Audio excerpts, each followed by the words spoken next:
Is this the landscape of a faraway planet, or the surface of the moon? No, these images are from the bottom of the largest freshwater system in the world, the Great Lakes of North America. Scientists have been mapping these majestic lakes. Now, for the very first time, we will combine their data and specialized computer imagery to drain the Great Lakes.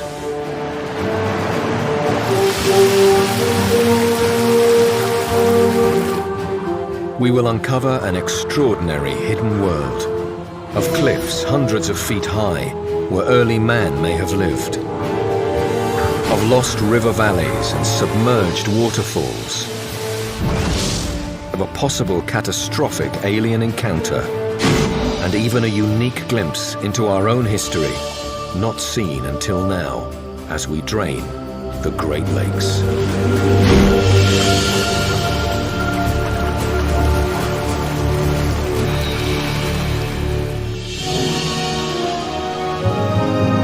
The greatest of all lakes have been called inland oceans, freshwater seas. Their name depicts their grand size. Along their shores, one can gaze on natural wonders and soaring man-made skyscrapers. 34 million people who live near the water's edge call this home. But no one has ever looked down into the depths of the lakes like we will. Only now can we reveal their hidden secrets. We begin our exploration on Lake Superior, the grandest of the lakes, the largest, deepest, and most mysterious. Along the south shore of Superior is Pictured Rocks National Lakeshore, named for the colorful cliffs that rise from the lake bottom. It's one of the most spectacular locations on the Great Lakes. But it isn't the scenery that makes this location important. It is what lies offshore, deep under the water, that has never been seen before. If we drain the water from Lake Superior, just 40 kilometers out from Pictured Rocks, what will we find?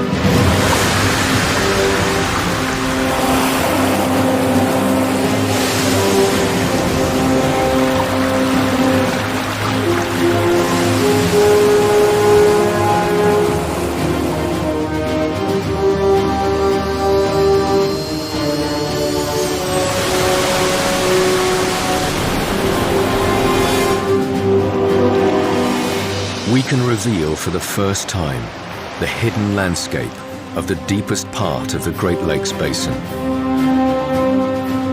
Nearly 400 meters down, the height of the Empire State Building, no one has ever been here. No light penetrates to this depth. It is truly an alien landscape. Most people have this idea that a lake is just a simple bathtub, essentially, and I like to think of it that it's basically a record of, it records not only what's happening now, but what's happened in the past. You know, it's essentially a fingerprint. A record of the past, read by Nigel Watrous, who has studied this area extensively. Those valleys are pretty big. That's such a contrast to other parts of the lake that, you know, it really makes you sort of sit up and think about, you know, the processes that develop that type of topography.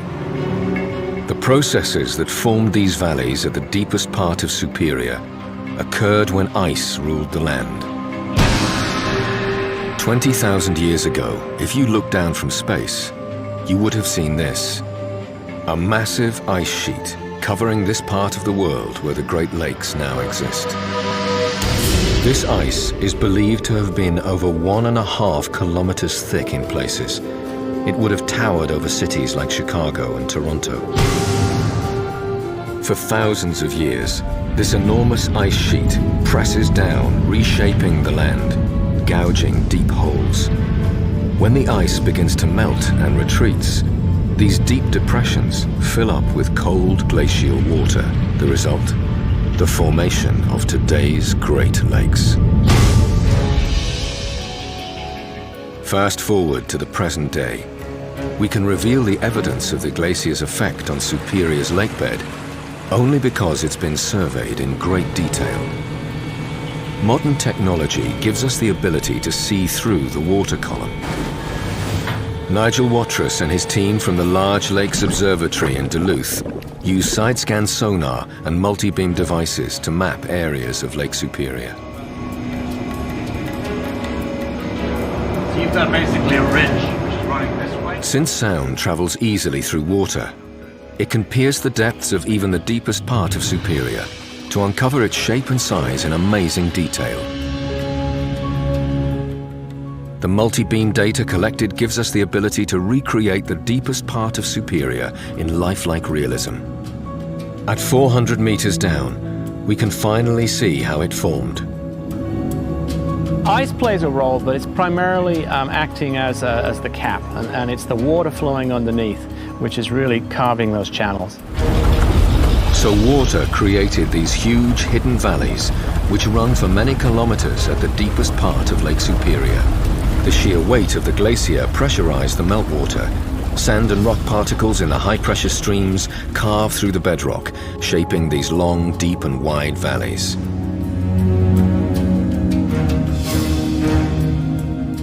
With the water removed from Lake Superior's lakebed, another strange anomaly appears. I was very excited to see rings. I mean, this was really the first data set that I can think of that documented the presence of rings in the eastern part of the lake. These rings are unusual features. Superior is the only Great Lake in which they have been found. The easiest way to think of them is imagine Paul Bunyan took a donut and he pressed it into the soft lake floor sediments. That donut would be about 200 to 300 meters across. Depression would be up to 5 meters deep. The width of the ring would be of the order of 10 to 30 meters. So, it's a sizable feature on the lake floor. We're thinking that these rings are the result of water which was at one time trapped in those very fine-grained sediments getting released as a result of perhaps a catastrophic drop in the lake level. These rings, born of changing lake levels, have been preserved on Superior's lakebed for thousands of years. Draining the lakes not only reveals hidden mysteries, but is a window to the past. Further south, we come across one of the most striking man-made features on the lakes. A huge suspension bridge spans the Straits of Mackinac between Lake Huron and Lake Michigan. At over 8 kilometers, it is the longest bridge in the Western Hemisphere. Once a year on Labor Day, the public are allowed to walk over the mighty bridge to marvel at this engineering achievement. The bridge spans are high and wide enough to offer safe passage to large cargo ships. Thousands of people take the opportunity to cross it on foot, but few, if any, are aware of what lies below the surface. If we drain the Straits of Mackinac, what will we discover?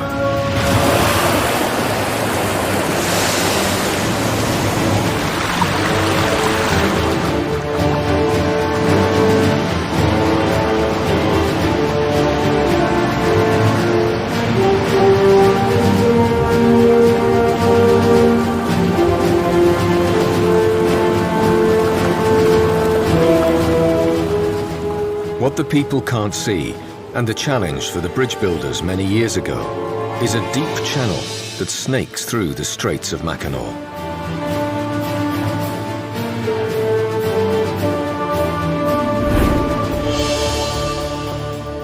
It's a 40-kilometer long, 1,000-meter wide gorge that runs secretly right under the center of the bridge. As we fly down the long hidden channel, how did this get here? Is this evidence that the Great Lakes were not always as they appear today? What occurred many years ago to create this extraordinary feature? The answer could lie with expeditions further to the south on Lake Huron. Expeditions that will find incredible evidence of submerged waterfalls as large as the present-day Niagara Falls, and with them, more revelations of the Great Lakes past.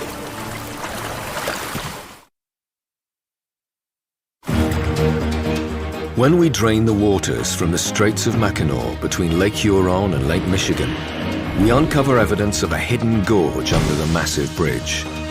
How and when it was formed is a mystery that we may solve when we venture further south, to the center point of the Great Lakes Basin, on the tip of the Bruce Peninsula. Located here is the town of Tobermory, Ontario. This spectacular area holds many clues to the geological history of the Great Lakes. High atop the surrounding cliffs, there is evidence from over 10,000 years ago of incredibly high water levels. These high water marks of an ancient shoreline are easy to see, but what is not visible we can find offshore, hidden under the surface of the lake. Tobermory region is quite unique in the fact that a tremendous number of features exist on the lake bed that tell you all about its history, the history of water levels going up and down. You can actually find most of the history as to how the Great Lakes drained by studying the lake bed here in the Tobermory region. The idea that water levels have fluctuated wildly has excited some of the lake's leading researchers. It opens a window onto the past and could give clues to the future.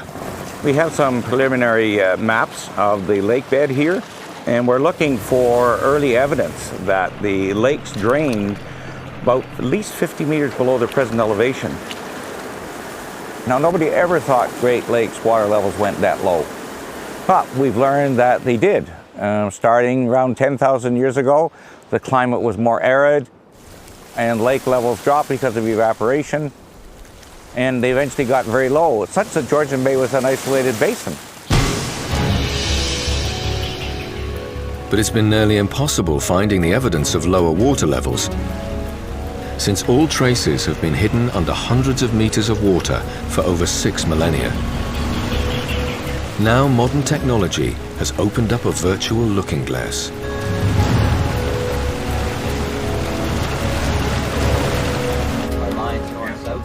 The Canadian Hydrographic Service boat is equipped with multi-beam technology. The biggest thrills for a geologist is to be able to actually see something in the 3 dimensions. We can move around, we can actually look at all sides of the channel. I can see where the water actually flowed over the top of the escarpment.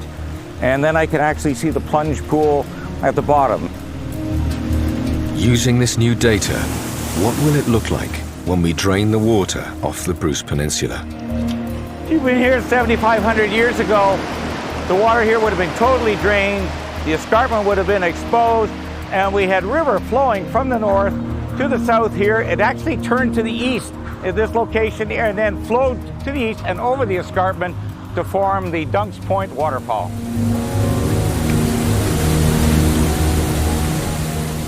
Further mapping reveals that more river channels and more waterfalls, some larger than Niagara Falls, existed off the Bruce Peninsula 8,000 years ago.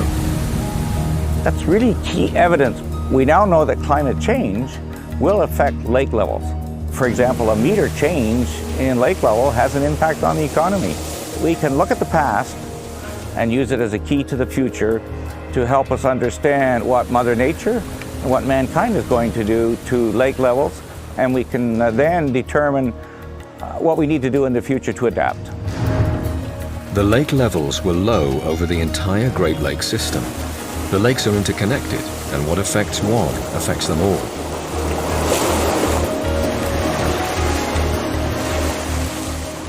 "7,000 to 8,000 years ago, you would have seen each lake as a separate basin, with few, if any, rivers running between them. The gorge under the spans of the bridge in the Straits of Mackinac formed when lake levels were much lower. It was then a narrow river joining Huron and Michigan. The low water level existed long enough to cut and gouge the lake bed, leaving behind this evidence of an ancient river channel. The geology of the Great Lakes is so recent that these events could have occurred when humans lived in North America. Is there any evidence of early man's presence at the time of low water levels? The answer may lie 80 kilometers to the southwest of Tobermory, in the middle of Lake Huron. Another striking feature rises off the lake bed when we drain the second largest of the Great Lakes.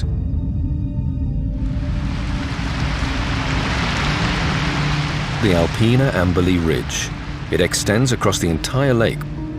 7,000 to 8,000 years ago, it was dry land.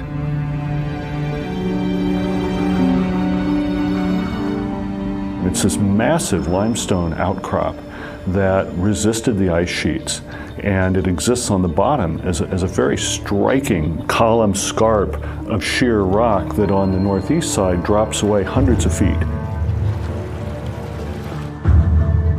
As this land bridge was exposed during the very years that early Paleo-Americans roamed the continent, could they have lived and hunted here? And after all this time, could anything underwater still show signs of their presence?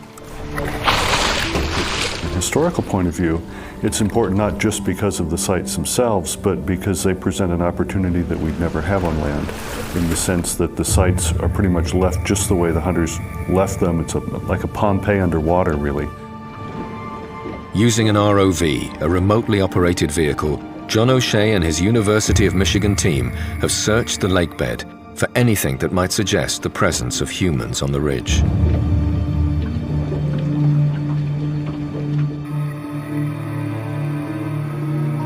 What we found to date are a series of stone constructions that are very similar to stone constructions that are made by modern caribou hunters in the Canadian Arctic. By taking John's research, we can build a picture of the top of the ridge. It's only when we drain the lake that we can see the line in all its entirety. Are these caribou lines? The hunting technique that relies on the animal's habit of following linear features in the landscape. Could these stone constructions be just such a device to help funnel caribou into killing zones? So far, John and his team have been limited to ROV research. In order to actually bring home the bacon and prove that we have the archaeological sites, prove that we have the artifacts, nothing to be done other than to put archaeologically trained divers on the bottom and have them systematically do this search. John gets his wish. Divers descend the waters of Lake Huron to explore the lake bed. Could they be the first people on the Alpena Amberley Ridge in over 7,000 years?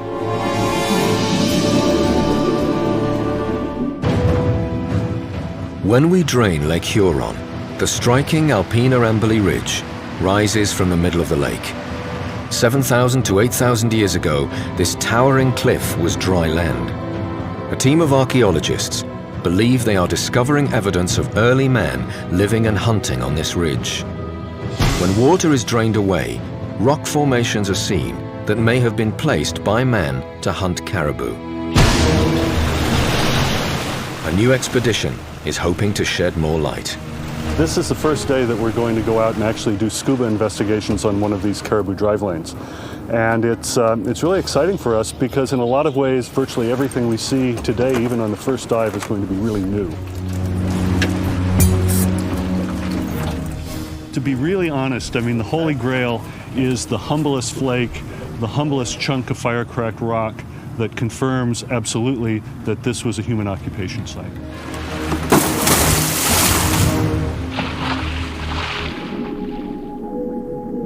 "80 kilometers out in the middle of Lake Huron, divers descend for the first time on this part of the ridge. They may be the first humans here for over 7,000 years.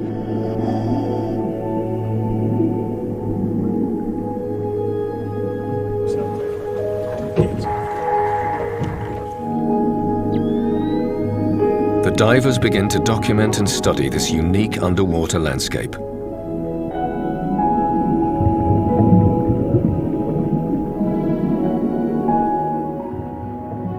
Literally any handful that you lift up could in fact have material on it. So every one of these is sort of pregnant with the potential. And you just kind of watch it from here on the video and sort of say, okay, I want to see that.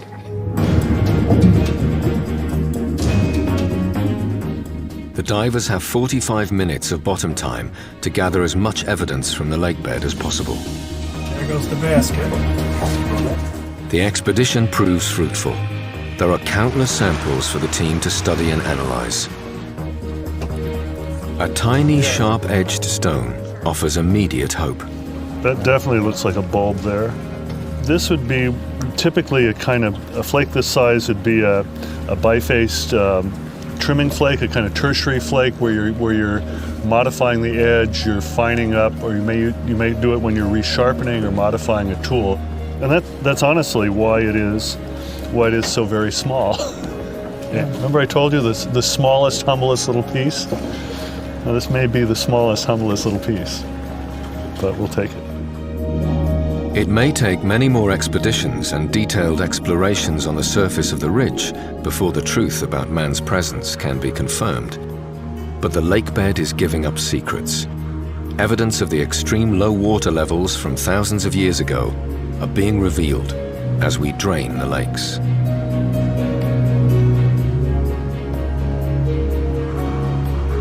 Further south, water flows from Huron to the shallowest of the Great Lakes, Lake Erie. On the North Shore, we look down upon a geological wonder. A land formation that extends over 40 kilometers into the middle of the lake. It's made entirely of sand, a byproduct of glacial ice grinding away at the bedrock. This feature is fittingly named Long Point. In terms of the Great Lakes system, Long Point is almost unique. It's not unique in the processes that formed it. It's unique in its size and the scale of what's going on. What's going on? Simply put, this colossal sand feature is being created in Lake Erie at a geologically high rate of speed.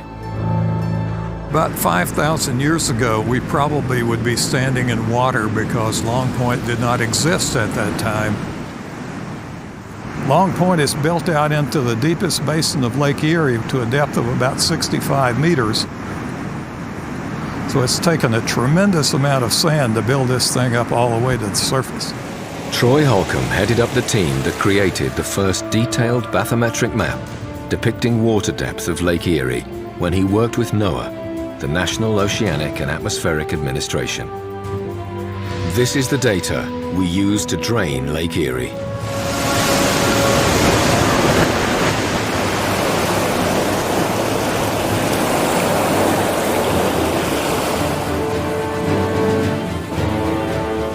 As the water level drops, we see two massive sand ridges, Long Point Escarpment and Clear Creek Ridge, hidden from view until now. Both of these ancient sand ridges almost bridge the lake. Only 20 kilometers west of Long Point are these sand cliffs, laid down by waters receding after the ice melted. These cliffs feed Long Point, and probably helped build up the ancient ridges, a process of sand redistribution that has been going on ever since the glaciers retreated and continues to this day. Today we saw geological processes at work, moving sand around right as we were there. This area is eroding away very fast. You can see mud, sand in the water. The wind is from the southwest, and so the longshore drift, the sand is going to be to the east. Eventually it will make its way all the way out to the end of Long Point. You sort of see the dynamics of all the sedimentation that's going on here, and it's happening now and it's happening fast.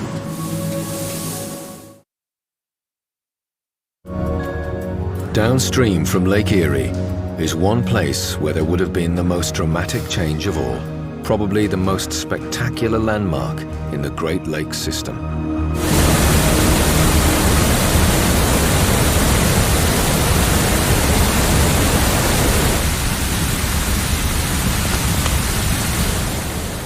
Niagara Falls. In a single minute, over 135 million liters of water flow over the falls into the raging Niagara Gorge. All the water in the Great Lakes Basin travels through this narrow corridor. The power and force of the water continually cuts back the gorge. Since the retreat of the glaciers, the falls have moved upstream from Lake Ontario, closer to Lake Erie by just over 11.5 kilometers, as the constant stream of water erodes, cuts, and creates the gorge. But during the time man might have walked on the Alpena Ridge, and the waterfalls existed in the Tobermory area, Niagara's roar fell silent.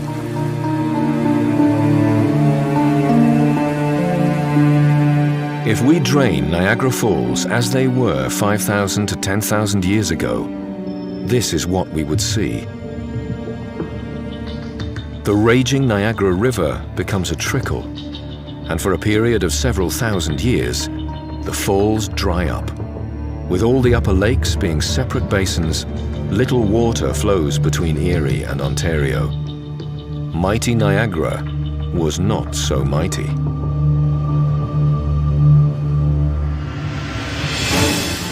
Downstream from the falls is Lake Ontario.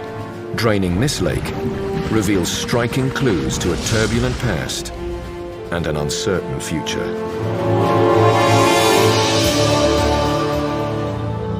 "5,000 years ago, the water starts to rise throughout the Great Lakes. A tropical air mass settles over the Great Lakes Basin, and precipitation fills the lakes to present-day levels. Niagara begins to flow. Long Point starts to form. And in Lake Ontario, something unusual is happening on the lakebed. Toronto is the largest Canadian city on the Great Lakes. 2.5 million people live and work near the Lake Ontario shoreline. It's a city that has been known to be geologically stable. But not far from the towering skyline of the city, something dramatic is occurring on the lakebed.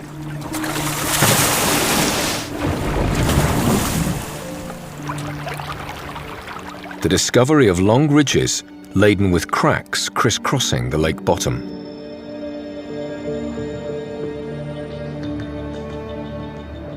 What happened is that North America is under pressure. So would you believe that the area to the northeast, like Greenland, is pushing to the southwest? The area around California is pushing to the northeast. So it puts the Great Lakes region under pressure. And what happens under pressure is that the earth pushes up. These ridges have a simple name: pop-ups. The pop-ups are a demonstration of the fact that earthquakes are occurring in the region and will continue to occur. We don't normally associate the Great Lakes region with earthquakes, but the lakebed is showing signs that seismic activity may be more frequent than we think. It was only since the advent of multibeam we could actually clearly understand this network of cracks and fractures that had been thrown up into bedrock ridges. These long ridge-like features are tectonic pop-ups. And what they are is compressional fractures in the rock. Like this piece of paper, the limestone here has compressed, and you started pushing on it from either direction, it would fold up in the middle. So this is how a pop-up is formed. What they tell us is that the lake isn't as geologically stable as we were led to believe. Taking this detailed multi-beam data, we will drain Lake Ontario near Toronto Harbour and see for ourselves what is on the lakebed.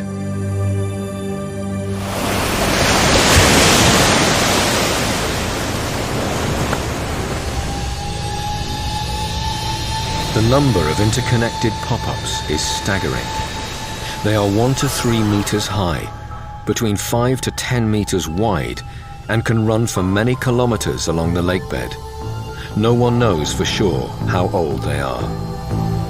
But with this evidence of seismic activity, what does the future hold for this part of the Great Lakes? The history in southern Ontario is very low amplitude earthquakes. We have lots of very, very small ones. Will there be big events in the future that need to be taken into account? We don't think so, but that research is needed to make sure we build structures strong enough to withstand the anticipated largest earthquake or the largest force that will be placed on these structures. Draining Lake Ontario doesn't only reveal a possible future, it also gives a glimpse of a turbulent past. At the eastern end of the lake, near its exit into the St. Lawrence River, a mysterious and strange feature lies just below the surface. This is Charity Shoal, nearly 20 kilometers offshore, right on the US-Canadian border. It is a shallow ridge with a lighthouse to help steer ships away from its dangerous shoals. Recent depth surveys reveal a circular anomaly, but its origins are a mystery. Today, Charity Shoal will be multi-beamed in detail for the very first time. As the boat moves back and forth over the shoal, the feature begins to take form. A crater-like image is revealed. But what is a crater doing in the Great Lakes? Troy Holcomb from Texas University A&M has been interested in this feature for years. Now he wants to solve the mystery of Charity Shoal. From what we've seen, Charity Shoal is a very old feature that has been re-excavated by glacial erosion.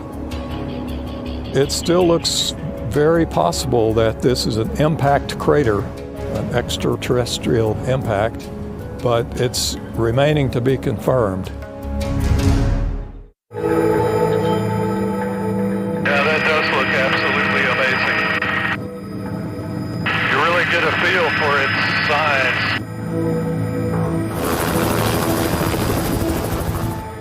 Barringer Crater seems to be frozen in time, looking like it did 50,000 years ago when a meteor traveling at over 40,000 kilometers per hour slammed into the Earth.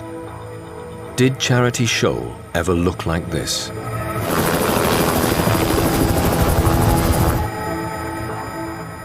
I think is important for comparing with the Charity Shoal crater because both craters were formed in stratified sedimentary rocks, and both craters are about the same size. On Charity Shoal, we're seeing ridges that look like the exposed edges of bedrock at the top of the rim, just like you have here, only eroded in the case of Charity Shoal. Both craters are nearly round and have a continuous rim. They're both about 1.2 kilometers in rim-to-rim diameter. And this is an important feature because it means that both craters, if Charity Shoal is indeed an impact crater, it means that both craters would have experienced about the same projectile coming in and the same size of explosion. Like Barringer Crater, a meteorite 50 meters in diameter could have plunged into the primeval Ontario countryside. A 10 to 20 megaton explosion could have created Charity Shoal.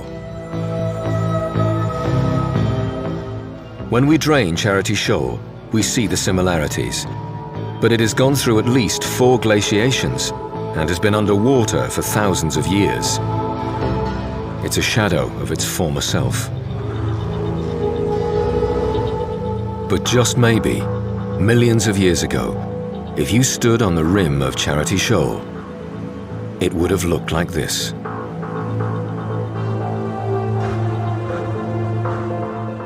A meteorite strike is not the only dramatic event to impact the lake's region. Violent storms lash these inland seas, sending ships into the depths. We reveal some of the most dramatic evidence of nature's ferocity as we continue to drain the Great Lakes. When we drain the Great Lakes, part of our own history will be revealed scattered across the lake beds. Shipwrecks, nearly 6,000 spread out over 5 Great Lakes. Metal and wooden relics hidden under the surface of the water that we can now see in all their glory. Some are still majestic and upright, others torn, twisted, and broken up. The shipwrecks are some of the most impressive sights to behold when we drain the Great Lakes. The large number of shipwrecks in the Great Lakes really speaks to the volume of shipping that was happening. So for a couple hundred years, when there's this really intense shipping going on in the Great Lakes in the late 18th and 19th and early 20th century, when this was the busiest waterway on Earth. Russ Green works at NOAA's Thunder Bay National Marine Sanctuary on the shores of Lake Huron. Here, like many areas on the Great Lakes, numerous shipwrecks scatter the lake bed. Lakes is a misnomer. I mean, this is the largest freshwater system on Earth. They are massive. They're treacherous, tough places to be if you're in a 130-foot schooner in the 1870s in November. The driving rain, freezing, caking onto your rigging. They're dangerous places to ship. Fire, storm, fog, shoal, human error, no radar, no GPS, lots of collisions just off here in Thunder Bay. All of these things contribute. It's the volume and the hazards contribute to why we have so many shipwrecks.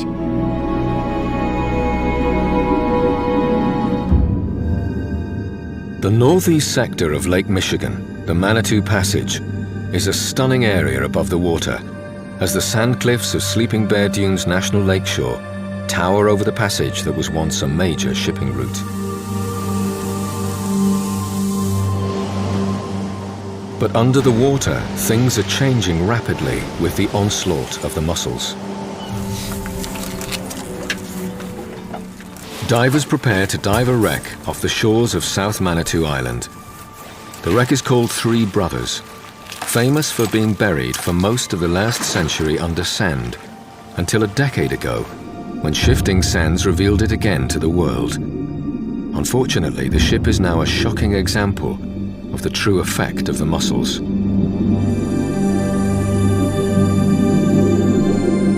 A form of algae, known as Cladophora, is growing at a phenomenal rate. As the mussels clarify the water, sunlight penetrates deeper into the lake, resulting in explosive algal growth. This Cladophora is dying and collecting in a thick, decaying mass near the wreck. The dead algae releases toxins fatal to fish and birds. Here in the Manitou Passage, an environmental meltdown is underway. It looks like there's a thick layer of mussel shells all around the outside of the hull. And here is the dead and decaying Cladophora. And boy, there's a lot of that down there. I really think that's a profoundly dead Cladophora on the bottom. The volumes that are there are quite large, and seeing how it's worked its way around the wreck. It took some wave energy to get it there, but the fact that there's freshly killed fish means it has to be active in its decay and its production of the botulism toxin. The first thing I wonder is, where else is this occurring? To my knowledge, I don't know of other places in the lakes, but I can only guess that if it's occurring here, it's got to be occurring in many other places. A mapping venture initiated by the National Park Service at Sleeping Bear Dunes and the Great Lakes Water Studies Program at Northwestern Michigan College is using multibeaming to help further understand more about this ecological problem affecting this part of Lake Michigan. We're really hoping to find these areas of dramatic cliffs and places where the bathymetry changes very quickly, and hopefully find some of these nearshore depression areas where we suspect algae might be accumulating. We're moving the system over what we call the Cladophora graveyard, and this is the Cladophora graveyard, the name given to the area around the Three Brothers. They are hoping that the multibeam can give clues to why this is happening. And then there it is showing up in the waterfall image. Yeah. Oh yeah. Let us slow it back and go. Yeah, I think that'll work. That should be fine. Whatever you need to hold. So I'm able to. After a few passes, the multibeam clearly shows the deep depression creating this ecological problem.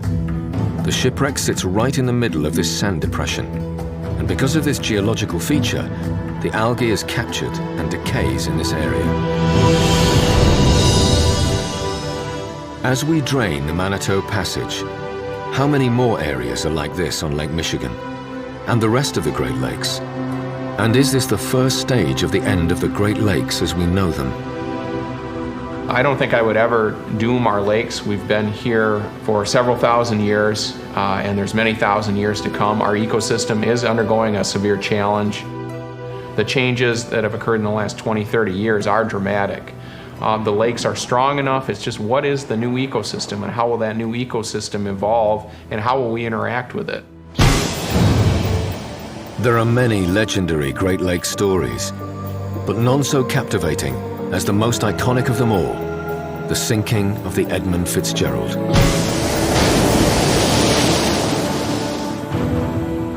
As we drain the Great Lakes, we have uncovered dramatic evidence of a rich and varied past, both natural and man-made.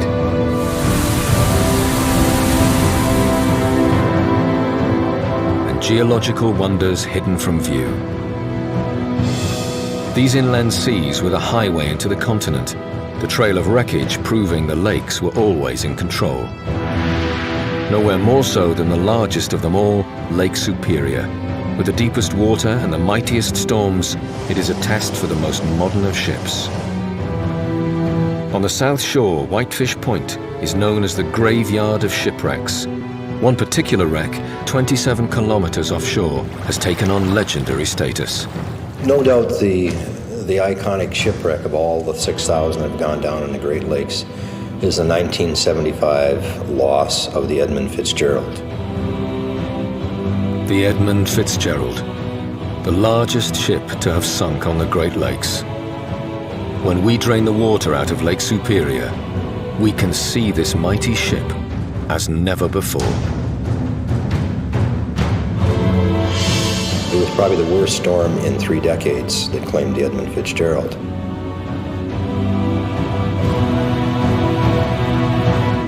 It sunk in 535 feet of water without a single cry for help, and it took 29 men to the bottom with it, still remaining with the ship to this day. Tom Farnquist knows the wreck of the Fitzgerald all too well.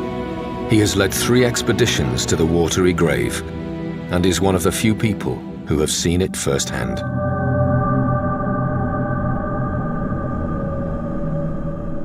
Our exploration of the Edmund Fitzgerald revealed a ship badly damaged. It was ripped in half. The forward section, which is about 200 plus feet long, is sitting almost on an even keel. The stern twisted off and fell upside down. Based on side-scan sonar data, these images show how the Edmund Fitzgerald sits on the lake bed 163 meters down. The images speak to the intensity of the storm and how quickly she sank. If you were to drain Lake Superior, you would see the damage to the bottom caused by the impact of the ship. The rest of the lake bottom looks like a moonscape, quite smooth, little potholes here and there, but you get near the Edmund Fitzgerald, it almost looked like a snowplow had gone along and pushed the clay up on either side of the Fitzgerald. It literally plowed its way into the bottom. Maritime experts, naval architects, suggest that the Fitzgerald hit the bottom at about 35 miles an hour. 27 feet down below the clay, it hit bedrock and started coming apart. This mountain of steel is in pretty good condition in some respects. The paint is there, it's very visible, you can read the name on it. So this moment in time is still well preserved by the cold, deep waters of Lake Superior. I've been on a lot of shipwrecks over a couple of decades, but nothing as grabbing or as moving as the Edmund Fitzgerald, knowing that 29 sailors in modern day went down in this shipwreck. It is still the most mysterious of all the shipwrecks on the Great Lakes.